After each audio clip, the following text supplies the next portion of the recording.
अस्सलाम वालेकुम। Master concept में सर शाहिद आपकी खिदमत में हाजिर हैं। सेकंड ईयर मैथ्स के ऊपर, जैसे कि हमारा अभी चैप्टर 2 चल रहा है और सेकंड ईयर में चैप्टर नंबर 2 काफ़ी लेंथी चैप्टर होता है। नॉर्मली अगर आप किसी कोचिंग में पढ़े या किसी जगह भी पढ़े तो अगर टीचर उसे बहुत बेहतरीन करके समझाता है तो तकरीबन 2 से 2.5 महीने विद टेस्ट लग जाते हैं। तो बाद चैप्टर ऐसे होते हैं जो कि बजाय छोटे होते हैं, ठीक है। और ये चैप्टर, एक ही चैप्टर अच्छा खासा बड़ा है जिसमें टाइम लग जाता है। लेकिन हम लोगों ने इससे पहले वीडियोस में भी बताया और अब दोबारा बता रहे हैं, क्योंकि सेकेंड ईयर के स्टूडेंट अगर ये बात सुन रहे हैं कि अब हम लोगों ने इम्पोर्टेंट जो इस साल का है उसके ऊपर जो क्वेश्चंस इम्पोर्टेंट है हम उसे एक्सप्लेन करेंगे। यही बात हमने मैट्रिक और यही बात फर्स्ट ईयर और यही बात हम सेकंड ईयर के स्टूडेंट्स को बता रहे हैं, क्योंकि ये हमारे लिए नामुमकिन है कि हम पूरी बुक आपको एक साल के अंदर एक्सप्लेन कर दें। तो लिहाजा यही मास्टर कॉन्सेप्ट की सोच है कि अब ऐसा किया जाए कि जो भी है इम्पोर्टेंट क्वेश्चंस आपको समझाए जाएं, क्योंकि आपको पता है कि कम होगा तो अच्छा होगा, अगर ज़्यादा आपको समझाएंगे तो मुमकिन है कि आपको समझ में ना आए और आपके लिए मसला हो। क्योंकि वैसे भी सुना है कि कुछ आपका सिलेबस शॉर्ट होगा, लेकिन इस सिलसिले में अभी कोई इन्फॉर्मेशन नहीं है और जैसी इन्फॉर्मेशन आएगी आपको इंशाल्लाह बता दिया जाएगा। लेकिन अब हम चलते हैं 2.3 आज स्टार्ट करेंगे और 2.3 किस ज़रा डिफरेंट टाइप की आपकी एक्सरसाइज है। इसमें कोई भी ऑर्डर पेयर नहीं दिया होता। जैसे कि नॉर्मली आपने 2.1 देखा, एनालिटिकली में आपको ऑर्डर पेयर दिए थे, 2.2 में भी दिए गए थे। जब बंदा एक्सरसाइज प्रैक्टिस कर लेता है, पढ़ लेता है, तो उसे चाहिए कि वो ये बात ध्यान में रखे कि 2.1 में उसने क्या पढ़ा है। अगर आप पढ़ने के बाद उसे रिवीजन करना चाहें तो आप सबसे पहले तो ये कहेंगे कि 2.1 में हमने डिस्टेंस फार्मूला यूज किया और डिस्टेंस फार्मूला बेसिकली 2 पॉइंट्स के दरमियान की लेंथ होती है, जिसका यूनिट ही होता है, जो कि ग्राफ के ऊपर किलोमीटर सेंटीमीटर फिलहाल नहीं होते हैं, सिर्फ हम यूनिट के हिसाब से करते हैं। और इसी तरह उसके अंदर जो क्वेश्चन इंपॉर्टेंट थे हमने आपसे वही डिस्कस किए थे। एक्सरसाइज 2.2 में आए तो वहाँ पे हमारे पास बेसिकली एक मिड पॉइंट का फॉर्मूला है और एक डिवीजन का फॉर्मूला है, इंटरनल और एक्सटर्नल के नाम से है। ज़्यादातर तो इंटरनल ही यूज़ होता है, नाम ही का एक्सटर्नल है। कई क्वेश्चन में फॉर्मूला एक्सटर्नल का यूज़ होता है, लेकिन गाइड में मुख्तलिफ किस्म की बुक्स में उन्होंने इंटरनल फार्मूला लगाया होता है। तो कॉन्सेप्ट की यहाँ पे ही जंग छिड़ जाती है कि ये क्या बात है कि 2 पॉइंट्स के बाद 2 पॉइंट्स है और एक पॉइंट अगर उससे बाहर है तो वो एक्सटर्नल है और एक्सटर्नल पॉइंट पे इंटरनल का फार्मूला लगाया जाता है। अब बेसिकली क्या होता है कि अगर हम कॉन्सेप्ट के ऊपर देखें तो हमारी रेशियो कभी नेगेटिव तो नहीं आनी चाहिए, क्योंकि रेशियो हमेशा पॉजिटिव होती है। लेकिन क्या होता है, इंटरनल का फार्मूला लगाते हैं, अगर रेशियो नेगेटिव आ रही है इसका मतलब है वो एक्सटर्नल पॉइंट है, अगर रेशियो आपकी पॉजिटिव आ रही है तो वो इंटरनल पॉइंट है। लेकिन चूंकि एनालिटिकली हर बंदे को नहीं पता लगता कि 2 पॉइंट से दिया हुआ पॉइंट उसके अंदर की जानिब है कि बाहर की जानिब है, या मुख्तलिफ टीचर अपनी आसानी को देखते हुए इंटरनल फार्मूला लगा देते हैं। जबकि अगर हम अकल से देखें तो बाज़ क्वेश्चन में इंटरनल लग रहा होता है और बाज़ में एक्सटर्नल लग रहा होता है, क्योंकि बेसिकली रेशियो जो है वो पॉजिटिव ही आनी चाहिए, क्योंकि रेशियो पॉजिटिव ही काउंट होती है। लेकिन बहरहाल काम दोनों से हो जाता है और बोर्ड में भी दोनों ही एक्सेप्टेबल होंगे। बहरहाल सोचने वाला फिर जब सोचता है तो बुक के अंदर कुछ मिस्टेक्स, बुक के अंदर कुछ इस तरह की बातें नज़र आती हैं जो उससे बेहतर होनी चाहिए। क्योंकि आगे भी जो चैप्टर आ रहे हैं उनमें भी यही प्रॉब्लम है कि कई क्वेश्चन 2 लाइन के अंदर पूरी तरह से वो नहीं एक्सप्लेन कर पाते, जिसकी वजह से कई चीज़ें ऐसी हैं जो टीचर आपको रटवाने पे मजबूर हो जाते हैं। लेकिन अगर कॉन्सेप्ट की बुनियाद पे देखा जाए तो उस क्वेश्चन में कई ऐसी बातें होनी चाहिए जिसके बाद हम प्रॉपर तरीके से वो क्वेश्चन सॉल्व कर सकते हैं। तो आप भी सोच रहे होंगे कि बात तो 2.3 की आज होनी है, तो सर तो 2.1 और 2.2 के ऊपर बात कर रहे हैं। तो बेसिकली बात सारी ये है कि जब बंदा आगे बढ़ता है तो उसको चाहिए कि वो पीछे का जो पढ़ा हुआ है वो किसी ना किसी तरीके से उसको रिवीजन करे। तो कुछ आपको तरीकाकार बताया, ठीक है।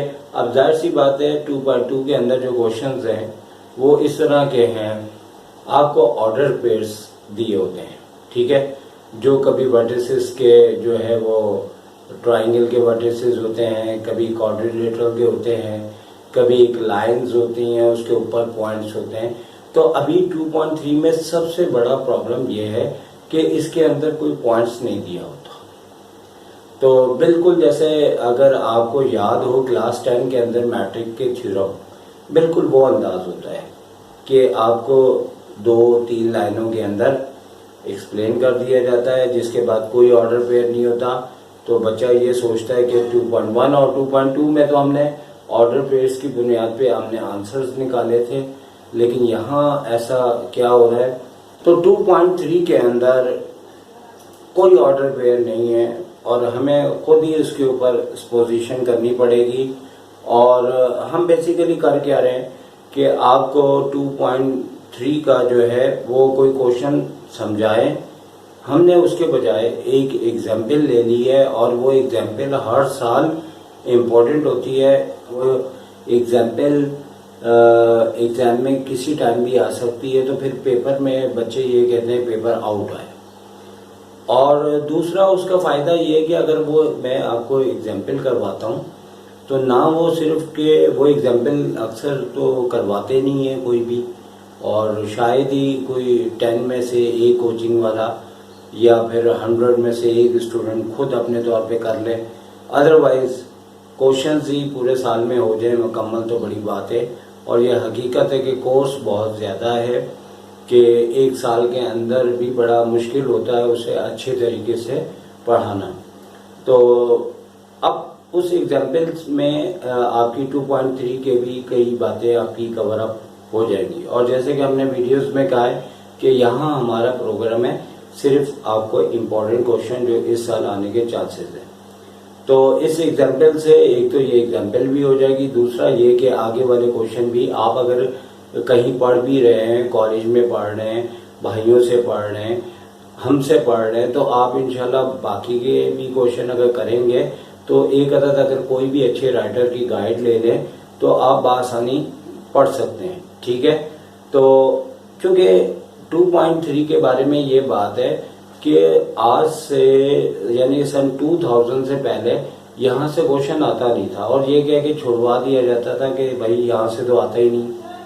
अब प्रॉब्लम ये हुआ है कि सन 2000 में इन्होंने मेरे पढ़ाने के मतलब टाइम में 2000 में पहली बार क्वेश्चन नंबर 5 दिया था इसका। और फिर जाहिर सी बात है कि लोगों को करवानी पड़ गई, तो फिर हर टीचर ने तकरीबन इस एक्सरसाइज को इम्पोर्टेंट क्वेश्चन करवाने शुरू कर दिए। लेकिन चूंकि फिर वक्त के साथ बहुत ज़्यादा वहाँ से क्वेश्चन आने लग गए, तकरीबन हर 2 साल 3 साल के अंदर एक बार कोई क्वेश्चन आ जाता है। इसमें रिपीट भी हो जाता है, कभी कभार नया क्वेश्चन भी दे देते हैं।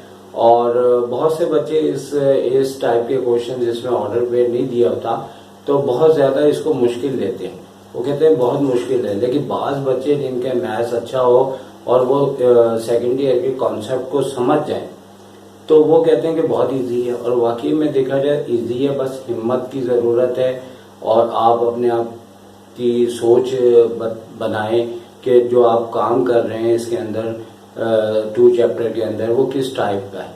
तो बहुत सी बातें होती हैं जो मैंने आप लोगों को बतानी होती हैं, लेकिन सिलसिला कुछ ऐसा होता है कि उसके लिए टाइम चाहिए। और आप यकीन माने आपके लिए जो वीडियो हम बना रहे हैं शायद हमें इसका कोई भी फ़ायदा ना पहुंचे, लेकिन आपके लिए जितनी मेहनत कर रहे हैं आपसे मुराद जो देख रहे हैं, और आने वाले वक्तों में अल्लाह करे कि लोग इससे ज़्यादा से ज़्यादा फ़ायदा उठाएं। तो मेहनत भाई बहुत है इसके अंदर, और इसके मुकाबले में वही अगर बंदा सिर्फ एक ट्यूशन पढ़ा ले तो मेरा ख्याल से इतनी मेहनत से इंसान बच जाता है। तो ये बात समझने की है कि जब हम मेहनत कर रहे हैं तो अल्लाह करे कि हमें भी इसका मतलब कि कुछ ना कोई फ़ायदा मिलना चाहिए। तो अब बहुत सी बातें हो गई और अब स्टार्ट करते हैं। ये आपका जो 2.3 से पहले पेज नंबर आपका यहाँ पे हमने बताया हुआ है 66 है, एग्जाम्पल नंबर 3 है।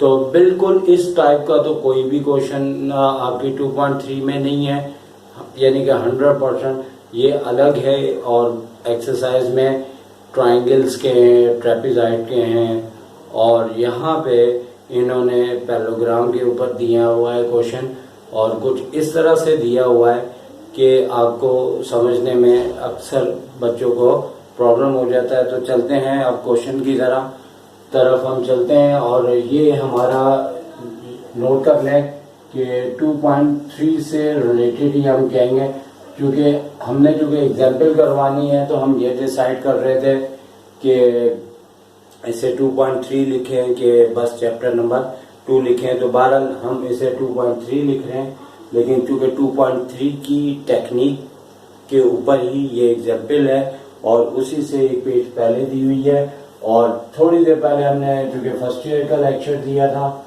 ये अब चूँकि सेकेंड ईयर का है तो इसको भी हमें करेक्ट करना पड़ेगा कि ये सेकेंड ईयर से रिलेटेड वीडियो है, ठीक है ना।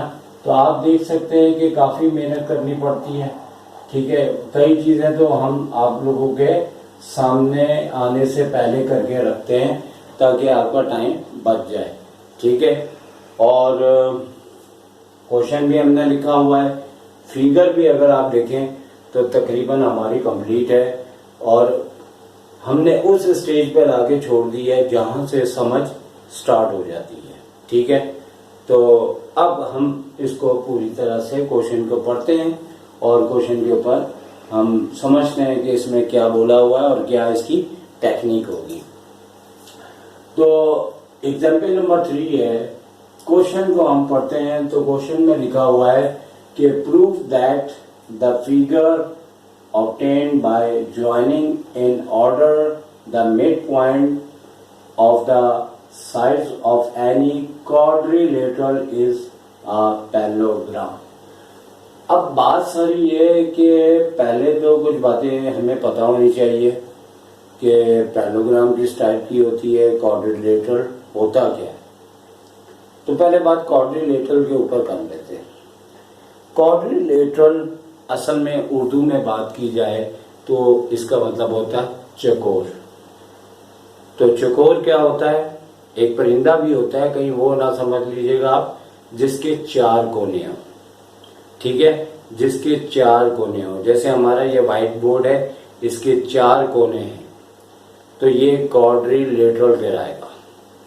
लेकिन ट्राइंगल का वर्ड अब तक के मैथ में बहुत ज्यादा आया, और ट्राइंगल का भी लफ्जी मतलब है 3 कोने वाली शक्ल, और क्वाड्रिलेटरल चूंकि थोड़ा सा कम आया है, और जहाँ चूंकि क्लास 10 की बात की जाए, 11 की, 12 की, तो 12 में आगे क्वाड्रिलेटरल का वर्ड जो है वो मेरा ख्याल से जब से मैं आपको 2 चैप्टर करवा रहा हूँ तो फर्स्ट टाइम आए।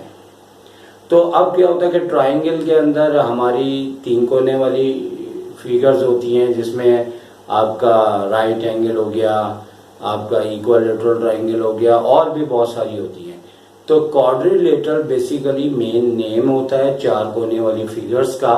तो उसके अंदर बहुत सारी आ जाती हैं, आपका स्क्वायर आ जाता है, आपका रेक्टेंगल आ जाता है, पैरेललोग्राम आ जाता है, रोम्बस आ जाता है, तो ट्रेपेजॉइड आ जाता है, बहुत सारे नाम आते हैं। और याद रखें कि हम अगर आपको किसी जगह पूरी तरह से सेटिस्फाई नहीं कर पा रहे तो एमसीक्यूज के अंदर जब हम आएंगे तो आपको ये सारी डेफिनेशन के रेफरेंस से एमसीक्यूज आती हैं, हम उस टाइम भी आपको समझा देंगे।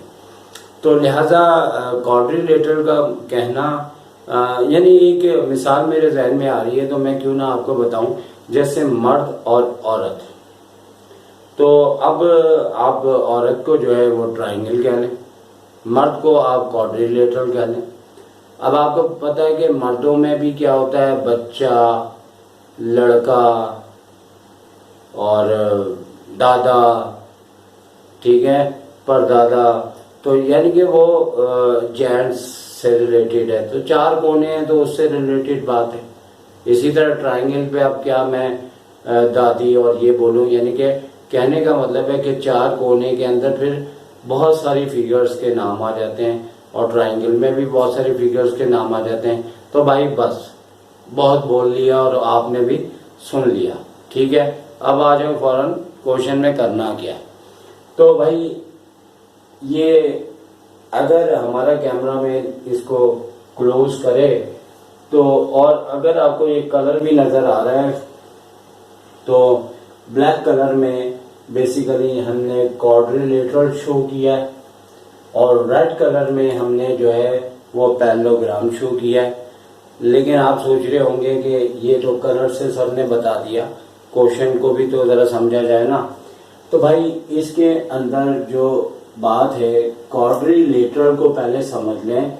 ये ब्लैक कलर से हमने जो लाइंस खींची है, ये इसका फर्स्ट कॉर्नर है, यानी कि वर्टेक्स है, किनारा है, ये सेकंड है। अगर ऐसे बात करें तो ये सेकंड है, ये थर्ड है, ये फोर्थ है। तो ये क्वाड्रिलेटरल विदाउट नेम, ना पैरेललोग्राम, ना रेक्टेंगल, ना स्क्वायर, ओनली क्वाड्रिलेटरल, ठीक है। लेकिन इसके अंदर जब क्वाड्रिलेटरल कहा जाए तो कोई एंगल आपस में बराबर नहीं, कोई साइड आपस की बराबर नहीं, समझ आ रही है ना। चूंकि जाहिर सी बात है, मैं कहूँ कि मेल है तो मेल के अंदर क्या है, बुजुर्ग कितना बड़ा है कितना छोटा है कोई भी नहीं पता। तो लिहाजा क्वाड्रिलेटरल में कोई एंगल भी चारों में, मतलब चारों वर्टेक्स पे कोई भी एंगल बन सकता है और इनकी जो लेंथ है वो डिफरेंट भी हो सकती है, तमाम की डिफरेंट हो सकती है। लेकिन प्रूफ हमने ये करना है इस क्वेश्चन में कि हमारे पास प्रूफ दैट करना है कि जो फिगर है उसमें मिड पॉइंट है क्वाड्रिलेटरल के, सही है, मिड पॉइंट है क्वाड्रिलेटरल के, वो पैरेललोग्राम शेप बना देते हैं। तो लिहाजा कहने का मतलब है कि जो एनालिटिकली हमारे पोस्टुलेट होते हैं वही हमारे क्वेश्चंस होते हैं। रियल लाइफ के अंदर भी अगर हम ऐसे करेंगे तो हमारी बातें जो कह रहे हैं वही निकलेंगी। तो वही उसी के ऊपर उन्होंने क्वेश्चन बनाए। तो अब आ जाते हैं कि भाई अगर 2.3 आप कर रहे हैं तो सबसे पहले यह है कि आपने एक वाई एक्सिस खींचना है और एक एक्स एक्सिस खींचना है और उसके बाद क्वाड्रिलेटरल को जहन में रखते हुए आपकी मर्जी है कि ये जो लाइन है आप यूं खींच दें, यूं खींच दें, इस तरह कर दें, इस तरह कर दें, इस वाली लाइन को वहां से डाउन कर दें, ऊपर कर दें, नीचे कर दें, यहां से इधर को ले आए, उधर को ले आए, कोई मसला नहीं, क्योंकि बता चुका हूं कि क्वाड्रिलेटरल बेसिकली क्या होता है। लेकिन उसके बाद इनका जो कहना है वो ये है कि जो आपके क्वाड्रिलेटरल की जो 4 साइड्स हैं उनके मिड पॉइंट्स पे अगर कोई लाइनों को मिलाया जाए तो वो फिगर आपकी पैरेललोग्राम होती है। तो पैरेललोग्राम पता है कौन सी शेप होती है? पैरेललोग्राम में अगर आप मेरे इस हाथ को देखें, ये तो ये मैंने ये, ठीक है, ये वाला और ये वाला दोनों आपस में बराबर चल रहे हैं, तो भाई ये रेक्टेंगल है। और अगर मैं यूं करते हुए अंदाजन यूं करूं तो ये स्क्वायर है। लेकिन स्क्वायर हो या रेक्टेंगल हो तो चारों तरफ यहाँ 90-90 एंगल बनते हैं। तो अब पैरेललोग्राम क्या होता है कि अगर मैं इस तरह से करूं तो ये रेक्टेंगल, और अगर मैं इसको यूं कर दूं तो पैरेललोग्राम, भले मैं इसको यूं कर दूं पैरेललोग्राम। लेकिन आपसे मैं पूछता हूं अगर मैं इसे यूं कर दूं या यूं कर दूं या यूं कर दूं तो फिर क्या है? क्वाड्रिलेटरल। तो यहां पे वो ये कह रहा है कि अगर कोई भी क्वाड्रिलेटरल हो और उसके मिड पॉइंट यानी कि अगर ये 10 यूनिट है तो 5 यूनिट इसका मिड पॉइंट है, और ये भी जितना यूनिट है हाफ कर ले तो इसका मिड, ये मिड और ये मिड। तो अगर हम इन दो को मिलाते हैं, इसको मिलाते हैं, इसको मिलाते हैं और इसको मिलाते हैं, तो ये एक्सिस वाइज शेप जो है वो पैरेललोग्राम होती है। लेकिन आपस की बात है कि कुछ सवाल भी आपके जहन में आ सकते हैं। बेसिकली एक्सिस के लिहाज से अगर यूं है तो वो या तो स्क्वायर है या रेक्टेंगल है, लेकिन अगर यूं आ रही है या यूं आ रही है तो वो फिर पैरेललोग्राम होगी। अगर यानी फॉर एग्जांपल हम इसको आगे, जैसे यहाँ एक्सिस पे आया है, इसको आगे बढ़ा दें तो ये एक्सिस से 90 डिग्री नहीं बना रही। तो बेसिकली यानी कि एक्सिस के ऊपर अगर ये वाली हमारी यानी कि नीचे की ये जो लाइन है वो parallel to the X axis है। एक मिसाल दी जा रही है, वैसे जरूरी तो नहीं है हमारी, मतलब अगर हम विदाउट ग्राफिकली बात करें तो हमारी इस तरह की भी शेप जो है वो समझ लें कि रेक्टेंगल हो सकती है। समझ आ रही बात? तो लिहाजा कहने का मतलब है कि हमारे एक्सिस वाइज ये पैरेललोग्राम हो रही है और थोड़ा सा इसके एंगल्स के अंदर डिफरेंट है। क्योंकि बेसिकली अगर हम बात करें, क्योंकि थोड़ा सा कॉन्सेप्ट भी आपको दे कि रेक्टेंगल और पैरेललोग्राम के जो है वो डायगोनल्स जो है रेक्टेंगल के इक्वल होते हैं और पैरेललोग्राम के डायगोनल्स इक्वल नहीं होते। अब कुछ सामान में इकट्ठा नहीं कर पाया, मैं आपको वैसे हाथ से समझा देता हूँ कि देखिए डायगोनल्स होते क्या हैं। ये अगर रेक्टेंगल है तो यहाँ से एक लाइन जा रही है और यहाँ से एक लाइन जा रही है, वो दोनों डायगोनल्स कहलाते हैं। तो रेक्टेंगल में क्या होता है कि ये वाली लाइन और ये वाली लाइन दोनों आपस में इक्वल होती हैं। लेकिन अगर फोर्स करें, क्योंकि अक्सर मेरे पास पेंसिल्स वगैरह होती हैं, तो अगर मैं यहाँ पे और इस तरह से करके हाथों के अंदर सेट कर लूँ, अभी तो नहीं है मेरे पास, तो अगर मैं इस लम्हे ऐसे करूँ तो ये देखें ये फासला मेरा कम हो रहा है और ये फासला मेरा ज्यादा हो रहा है। तो बेसिकली ये हमारे डायगोनल्स है, ठीक है ना। तो डायगोनल्स बनते हैं क्वाड्रिलेटरल चार कोने वाली शक्ल में। तो फिर से देखें कि ये वाला लेंथ और ये वाली लेंथ आपस में इक्वल है। मैं यूं करूंगा, ये लंबी हो गई, ये छोटी हो गई, तो इसका क्या मतलब है कि पैरेललोग्राम के डायगोनल्स आपस में इक्वल नहीं होते। बहरहाल यहाँ पे हमने, जो कि हमारे पास ग्राफ तो नहीं था, हमने रफली इसे प्लॉट किया हुआ है, काफी ज्यादा डिटेल में आपको बात बता दी। अब हमें करना क्या है कि देखें ये हमारा ओरिजिन होता है, इसे ए कह के 0 0 कहेंगे, और ऑन द एक्स एक्सिस पे एक्स कुछ ना कुछ होता है लेकिन वाई हमारा 0 होता है। तो हमें एक्स को ए ले लिया और वाई को 0 ले लिया। अब चूंकि ये यूं है या यूं है, अभी फिलहाल हमारे पास अंदर की तरफ है। अगर इसी तरह इसके साथ 90 डिग्री बना के होता तो ये ए था तो ये भी ए होता, लेकिन चूंकि मैंने जानबूझ के इसको थोड़ा सा इसके लेवल से पीछे की तरफ ले आया, तो ये जो एक्स का मतलब बी एक्स पे लिया और वाई पे सी लिया है, फिर इसकी हाइट बढ़ गई है, और चूंकि ना तो x यहाँ पे इसके लेवल पे आ रहा है ना इसके लेवल पे आ रहा है, तो इसको हमने f और g कहना है। लेकिन एक बात बताऊं कि अगर आप एग्जाम्पल के अंदर आप देखेंगे ना, तो उन्होंने पता नहीं क्या क्या लिया हुआ है, a b c, ठीक लिया होगा, लेकिन भाई मुझे भी वो समझ में नहीं आया। लेकिन मैं आपको प्रूव करूंगा तो प्रूव करूंगा, और जब प्रूव होगा, और याद रखें सेकंड ईयर के अंदर नकल के लिए बहुत ज्यादा अकल की जरूरत है।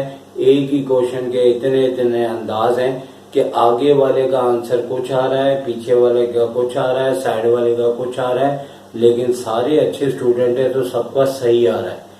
तो इसीलिए कहा है कि नकल के लिए अकल की जरूरत है, क्योंकि एक क्वेश्चंस की कई कई टेक्निक्स होती हैं।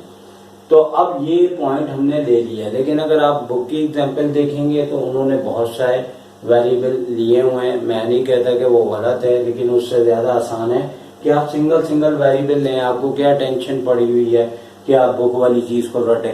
हम क्यों हैं, इसीलिए तो बता रहे हैं कि अगर आप बुक वाला देखेंगे तो आप बहुत ज़्यादा कंफ्यूज हो जाएंगे। आप इस तरीके से देखें। अब जो है हमने क्वेश्चन के मुताबिक उन्होंने कहा कि प्रूव करें कि हमारे पास जो ये मिड पॉइंट से लाइनें मिल रही हैं ये पैरेललोग्राम है। तो इसके लिए बेसिकली हमने क्या करना है कि डी तक हमने क्वाड्रिलेटरल की पॉइंट ली है, और यहाँ पे अगर हम डी देखें तो इसे हम ई पॉइंट कह देंगे। तो ई जो है वो मिड पॉइंट है किसका, ए डी का। इसे हम एफ कह देंगे, इसे हम जी कह देंगे और इसे हम एच कह देंगे। अब इन्होंने ये कहा है कि भाई क्वाड्रिलेटरल के मिड पॉइंट से जो लाइंस मिल रही हैं वो आपकी पैरेललोग्राम है, और पैरेललोग्राम में क्या होता है कि ई एच और एफ जी का जो डिस्टेंस है वो इक्वल होता है। इसी तरह ई एफ और एच जी का भी डिस्टेंस इक्वल होता है। तो सबसे पहले देखिए हमने यहाँ पे आपसे बात नहीं की और यहाँ कर रहे हैं कि हमें सबसे पहले तो लेट करके ये लिखना है कि ए जो है हमारा ये ओरिजिन है जो हमने बता दिया, बी जो है वो सेकंड पॉइंट है, सी ऊपर वाला पॉइंट है, डी जो है वो सबसे टॉप वाला पॉइंट है। और एक चीज यहाँ पे मैंने किसी गाइड में नहीं देखी, मैंने किसी बुक्स में नहीं देखी, ये मेरी अपनी अकल कहती है कि यहाँ पे ये कहना चाहिए कि उल्टे ए का मतलब होता है for all values, A B C D belongs to real number. क्योंकि बेसिकली क्या होता है कि ए बी सी डी जो है ना वो कुछ भी हो सकता है, उसमें इनफाइनाइट भी नंबर हो सकता है, कॉम्प्लेक्स या इमेजिनरी नंबर भी हो सकता है। तो कहने का मतलब है कि हमने यहाँ पे अगर इस लाइन का इजाफा कर दें तो मेरे ख्याल से बहुत ही आला हो जाएगा। जैसे अच्छे नोट्स होते हैं कि ए बी सी डी पूरे क्वेश्चन में रियल नंबर है। रियल नंबर बेसिकली क्या होते हैं जिसके आंसर फाइनाइट होते हैं, इनफाइनाइट नहीं होते हैं। क्योंकि आपको पता है 1/0 जो होता है हमारे पास इनफाइनाइट हो जाता है।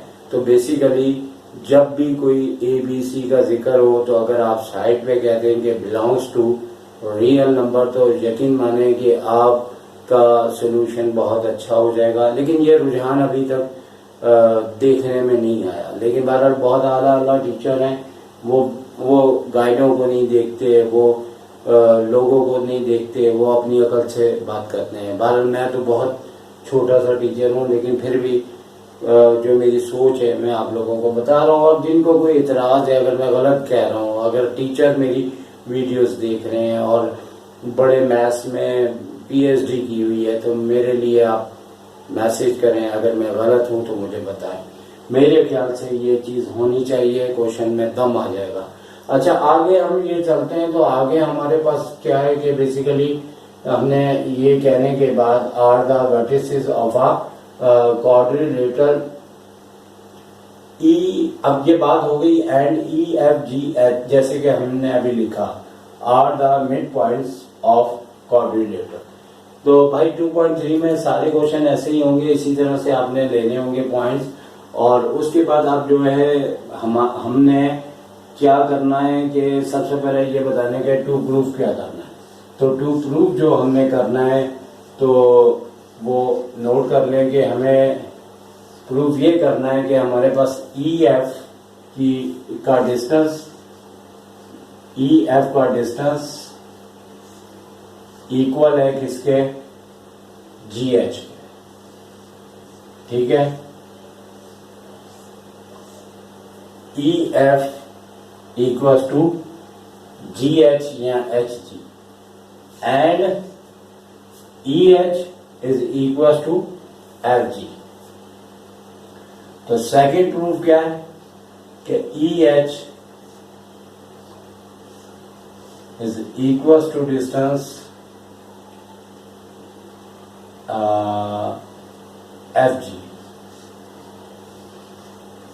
ये हमें प्रूफ करना है। तो अब आप देखें कि हमारे पास तो ना ई है, ना एफ है, ना जी है, ना एच है। तो हमें करना यह है कि बेसिकली इनके मिड पॉइंट से by using the mid point formula, by using mid point formula अब मिड पॉइंट का फॉर्मूला आपको पता है क्या होता है कि एक्स वाई इक्वल किसके होता है, x1 plus x2 upon 2, y1 plus y2 upon 2। तो ये हमारे पास फॉर्मूला है जो कि मिड पॉइंट के लिहाज से है, और हमें इसी फॉर्मूले से तमाम के तमाम मिड पॉइंट्स हमें निकालने। तो अब हम मिड पॉइंट्स निकालेंगे, तो सबसे पहले हम ई को निकाल लेते हैं। तो ई हमारे पास क्या आएगा, ई चूंकि मिड पॉइंट है किसका, ए और डी का, तो क्या होगा कि ए के पॉइंट है 0x के और f अपॉन 2, और y के जो पॉइंट है वो है 0 प्लस g अपॉन 2। तो ये हमारे पास, अगर हम 0 तो चूंकि ऐड नहीं होता, तो e पॉइंट हमारे पास क्या आ जाएगा, f अपॉन 2 और g अपॉन 2। बारी बारी सारे निकाल देते हैं। अब f निकालना है, तो f किसका मिड पॉइंट है, आप ये देख ले, f जो है वो मिड पॉइंट है a और b का। तो यहाँ पे आ जाएगा 0 प्लस a अपॉन 2, और आगे है b का तो 0 प्लस 0 अपॉन 2। तो हमारे पास f जो पॉइंट है वो निकल आया a अपॉन 2 और 0, क्योंकि 0 अपॉन 2 0 ही होता है। f के बाद g है, फिगर से हम देखते जाएंगे। g पॉइंट अब a प्लस बी, यानी x की जगह a प्लस बी अपॉन 2, और दूसरा जो है वो क्या आ जाएगा आपके पास, आपका सेकंड पॉइंट जो g का आ रहा है वो c प्लस 0 अपॉन 2। तो g पॉइंट हमारे पास आ गया a प्लस बी अपॉन 2 और c अपॉन 2। इसके बाद हमें h भी निकालना है। तो h जो है वो c और d का जो है वो c और d का है मिड पॉइंट। तो वो क्या आ जाएगा, b plus h, b plus f upon 2, और दूसरा है c प्लस g अपॉन 2। सही है। तो बेसिकली यही सही है, क्योंकि इनमें चूंकि 0 थे तो हमें उसे फाइनल करके लिखना था। चलें, इधर भी है तो हम लिख देते हैं, ताकि जो ऊपर का सिलसिला चल रहा है उसी तरह से ये चीज़ चलती है। तो अब कई लोग फिगर के ऊपर भी लिख देते हैं कि भाई ये इस तरह से आए हैं, लेकिन वहाँ लिखने में और ज़्यादा टाइम लगेगा। अब हमें करना क्या है कि हमने अब ये वाली बात प्रूफ करनी है। तो ई एफ के ऊपर हम डिस्टेंस फार्मूला लगाएंगे। देखिए क्वेश्चन तो कुछ भी नहीं है, बड़ा आसान सा है। तो ई और एफ के ऊपर डिस्टेंस फार्मूला आपको मालूम है कि क्या होता है, पता है ना आपको। तो उस फॉर्मूले के तहत हमें डिस्टेंस फार्मूला लगाना है, और जैसे हमने 2.1 में लगाया था, तो अब हमें क्या करना है कि ई और एफ, यानी कि ये वाला और दूसरा ये वाला, इन दोनों को फाइंड आउट करना है कि क्या इसका डिस्टेंस आ रहा है। तो यहाँ पे x1 x2 माइनस x1 होता है, तो ये आ जाएगा a अपॉन 2 माइनस का f अपॉन 2 का होल स्क्वायर। इसी तरह आगे आ जाएगा g 0 माइनस g अपॉन 2 का होल स्क्वायर। ठीक है। तो ये डिस्टेंस फार्मूला हमने यहाँ पे अप्लाई कर दिया है इसके ऊपर। तो अब इसको फर्दर आगे यहाँ पे सॉल्व करते हैं, तो देखें क्या आता है इसके ऊपर। तो इसके ऊपर बेसिकली एलसीएम आ जाएगा, और एलसीएम लेंगे तो ऊपर आ जाएगा a माइनस एफ अपॉन 2 का स्क्वायर, और यहाँ पे माइनस साइन प्लस हो जाएगी स्क्वायर से, तो आ जाएगा g स्क्वायर अपॉन 4। और यहाँ पे भी अगर हम आगे चलाते हैं तो यहाँ पे एलसीएम, इसका भी मजीद एलसीएम आएगा। यहाँ पे हम फॉर्मूला यूज कर देते हैं A square minus 2ab A F plus F square upon 4 हो गया, और यहाँ पे जी स्क्वायर अपॉन 4 हो गया। अब जैसे ही हम जैसे ही हम यहाँ पे एलसीएम लेते हैं तो देखें एलसीएम जब लेंगे तो अपॉन में 4 आ जाएगा, ऊपर वाला वैसे ही ऐड कर दिया जाएगा।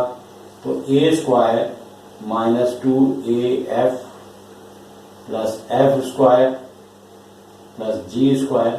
अब चूंकि ये रूट से बाहर निकल आएगा तो अब हमने आपकी आसानी के लिए क्वेश्चन को रिकॉर्ड कर लिया है और यहाँ तक सॉल्व कर लिया है।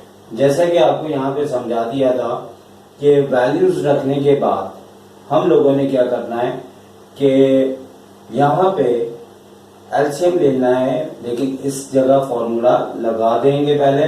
जैसे कि यहाँ पे हमने फॉर्मूला लगा दिया है माइनस के लिहाज से, और एलसीएम हमने लिया वहां पे, और इधर भी इसका स्क्वायर कर दिया, नेगेटिव पॉजिटिव हो गया। और फर्दर आगे गया है तो क्या हुआ है कि हमने यहाँ पे भी अगेन एलसीएम लिया है जो कि 4 आया है, और 4 एलसीएम आने के बाद ऊपर की तमाम टर्म्स में कोई कटिंग नहीं हो रही, ठीक है। सिर्फ हमने क्या करना है कि जो स्क्वायर वाले हैं उन्हें बेहतर है पहले लिख दें, और ताकि जब हम मैचिंग करें तो हमारी मैचिंग ए की तरह की हो। तो हमने ए स्क्वायर फिर F square plus G square minus 2af लिख लिया। अपॉन में जो रूट में 4 था वो निकल के 2 आ गया। अब ये हमारी लेफ्ट हैंड साइड थी ये वाली, ठीक है। अब राइट हैंड साइड भी हमने आपकी आसानी के लिए सॉल्व करके रख ली है, पूरी तो नहीं की लेकिन काफी हद तक हमने कर लिया है। जी एच, तो जी एच और ई एफ का एक जैसा रिजल्ट आना चाहिए। और अब हम क्या करेंगे कि इसी तरह से हमने जी एच को भी सॉल्व किया है, और जी एच में हम लोगों ने एक जी पॉइंट है, दूसरा एच है। तो जी और एच में x2 माइनस x1 आप उसके जो भी g और h के आपने मिड पॉइंट्स निकाले थे उस लिहाज से अगर आप देख लेंगे ये दोनों हमने फॉर्मूले के लिहाज से यहाँ यूज किए हैं। ब्रैकेट हमने इसलिए लगाया है कि यहाँ पे दो टर्म है ऊपर, और माइनस जाके दोनों की साइन चेंज करेगा। और इधर भी हमने इसी तरह से किया है कि y2 में से y1 लेस किया है। तो जैसे आपको जाहिर सी बात है हमने तो ये कर दिया, आपने देखना भी है, तो आप इन दो पॉइंट्स को देखेंगे कि इन दो पॉइंट के लिहाज से एक x2 हो जाएगा, एक x1 हो जाएगा, एक y2 हो जाएगा, एक y1 हो जाएगा। तो इसी तरह से जो फाइनली यहाँ पे हमारी वैल्यूज निकली थी उसके मुताबिक हमने यहाँ पे डिस्टेंस लगाया। अब क्या है कि स्क्वायर से पहले हम अंदर एलसीएम लेंगे, और जैसे ही हमने एलसीएम लिया तो ये दोनों तो वैसे ही आए, और अलबत्ता माइनस ने इन दोनों की साइन को चेंज कर दिया। प्लस थे दोनों माइनस हो गए, और साथ ही एलसीएम हमने ले लिया इस साइड पे, और स्क्वायर हम नेक्स्ट स्टेप में करेंगे। यहाँ पे भी हमने 2 का एलसीएम लिया, ठीक है, एक बार हम लिखेंगे, और ऊपर का सी तो वैसे ही उतार दिया जबकि माइनस ने इन दोनों की साइन को चेंज कर दिया। तो उसके बाद जो कटा काट दिया गया और जो बचा वो लिख दिया गया, ठीक है। और यहाँ पे भी हमारे पास a माइनस एफ अपॉन 2 और यहाँ माइनस जी अपॉन 2 है। और फर्दर ये कि अब इसके हमने स्क्वायर फाइंड आउट करने, तो स्क्वायर फाइंड आउट करेंगे तो यहाँ माइनस है तो माइनस का फॉर्मूला अप्लाई होगा जैसे हमने पहले भी किया था। और यहाँ पे माइनस जी अपॉन 2 का स्क्वायर करेंगे तो पॉजिटिव जी स्क्वायर अपॉन 4 आ जाएगा। और इसी तरीके से हमारे पास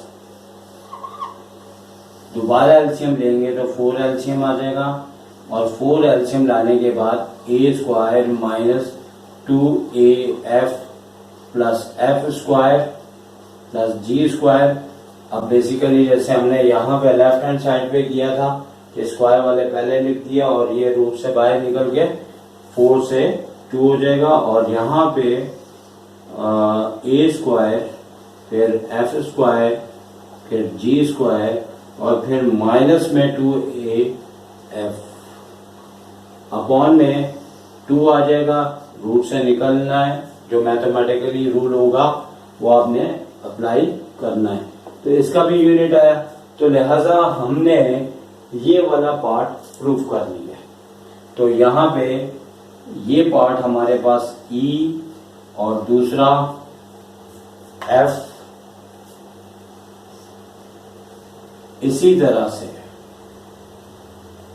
दूसरा पार्ट G और H, ये दोनों बराबर आ गए और ये हिस्सा हमारा प्रूफ्ड हो गया। और अब आप जो है आगे वाला हिस्सा खुद करेंगे, ये आपके इक्वल आ जाएंगे और बिल्कुल इसी अंदाज से करना है और ये आपका इंशाल्लाह आप बड़ी आसानी से खुद भी कर सकेंगे। वीडियो पहले ही बहुत बड़ी हो गई है, ठीक है। और हम आपसे इजाजत चाहते हैं, क्योंकि आगे का आप खुद पार्ट कर लीजिएगा, बिल्कुल वैसे ही है। टेक केयर, अल्लाह हाफिज।